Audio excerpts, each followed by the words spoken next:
Aujourd'hui, de nombreuses précipitations, depuis Oui. quelques jours d'ailleurs ici en Guyane, des inondations importantes à Saint-Laurent, également dans l'est de la Guyane à Camopi. Alors au niveau de la gestion de l'état, de la situation, pouvez-vous nous faire un point de la situation? Alors oui, la journée d'aujourd'hui a été assez riche en événements inondations.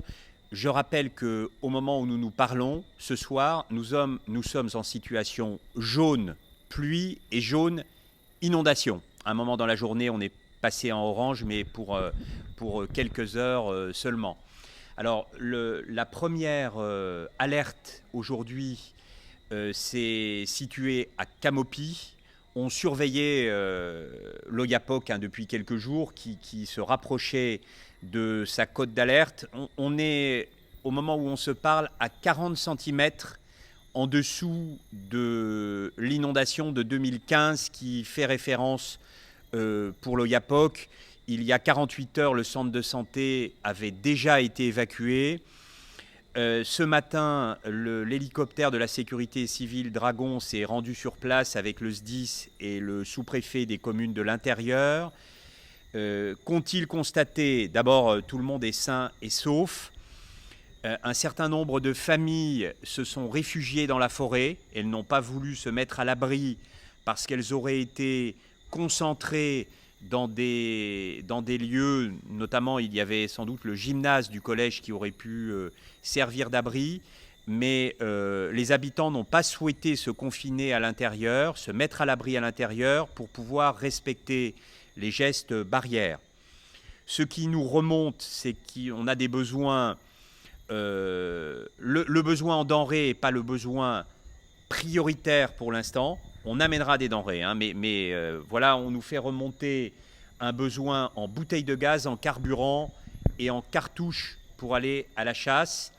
Donc on est en parfaite interconnexion avec la collectivité territoriale de Guyane et les forces armées en Guyane nous ont proposé un vol CASA qu'on utilisera sans doute mardi ou mercredi pour monter des denrées et puis gaz, carburant et cartouches.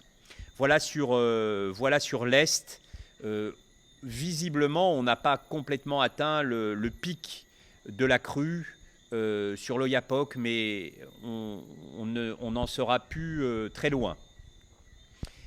En deuxième partie de journée, l'alerte est venue de Saint-Laurent-du-Maroni, avec non pas une crue du Maroni, le Maroni sur sa zone basse, sur la zone aval est toujours vert, le Lawa est en zone jaune, en amont de Maripasoula. À Saint-Laurent, c'est la conjugaison de fortes précipitations, de marées qui commencent à avoir des coefficients importants, qui ont provoqué la crue de la crique Saint-Laurent. Et donc deux quartiers le long de cette crique, le quartier dit Bacalissé et un quartier derrière la nouvelle église, qui sont inondés à bonne hauteur, entre 1 mètre et 1 mètre 50. Donc le SDIS est tout de suite intervenu, avec des moyens importants, les gendarmes aussi pour boucler la zone. Le sous-préfet de Saint-Laurent et la maire de Saint-Laurent ont évalué la situation. Donc il a été décidé de mettre à l'abri les familles qui en avaient besoin. Pour l'instant, au moment où on se parle, on a une centaine de personnes mises à l'abri au stade Pierre-Long.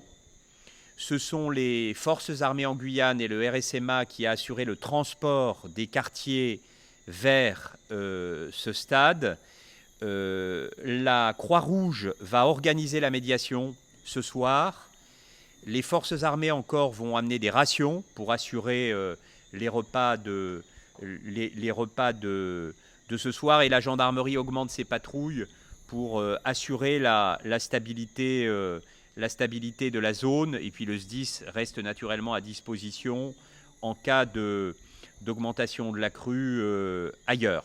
Donc voilà là où nous nous trouvons. Si d'aventure avec la marée descendante, nous avions une baisse de cette inondation, nous garderons le dispositif en place jusqu'à la fin des marées à fort coefficient et jusqu'à la fin de l'épisode pluvieux.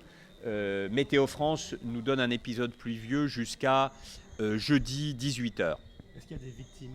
Pour l'instant, il n'y a pas de victimes. Il n'y a pas de victimes sur le département. S'agissant des routes, il n'y a pas eu de nouvel incident aujourd'hui. Vous savez qu'à PK 90 sur la RN2, on a, suite à un affaissement d'un accotement, la circulation qui est en alternat. Mais les poids lourds, enfin tout type de véhicule peut passer. Et puis on a au PK 228 sur la RN1 toujours un blocage qui nécessite de passer par Mana, mais les services de la Direction générale des territoires et de la mer nous assurent une reprise en alternat en début de semaine prochaine. Voilà en gros le panorama sur le département.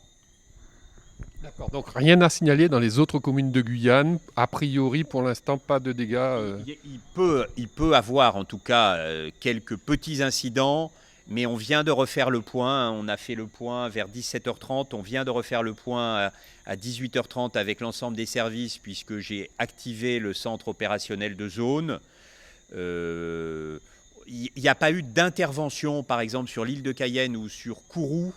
Il n'y a pas un nombre d'interventions plus important qu'à l'accoutumée. Alors ça ne veut pas dire qu'ici ou là, il n'y a pas un point d'inondation, mais en tout cas, rien qui nécessite un traitement de masse. Alors, 100 personnes dans un hall, je suppose que la distanciation sociale est Oui, respectée. bien sûr, ça fait partie Nous sommes sur Saint-Laurent en épidémie de dengue. Nous sommes toujours en situation Covid et nous avons là ces inondations. Donc on doit gérer tous ces événements, toutes ces crises en même temps et tenir compte de tous les facteurs. Donc vous avez raison, le dispositif de relogement à Saint-Laurent tiendra compte de la distance sociale et de l'éloignement entre chacun des lits picots. Merci bien, monsieur le préfet. Merci beaucoup.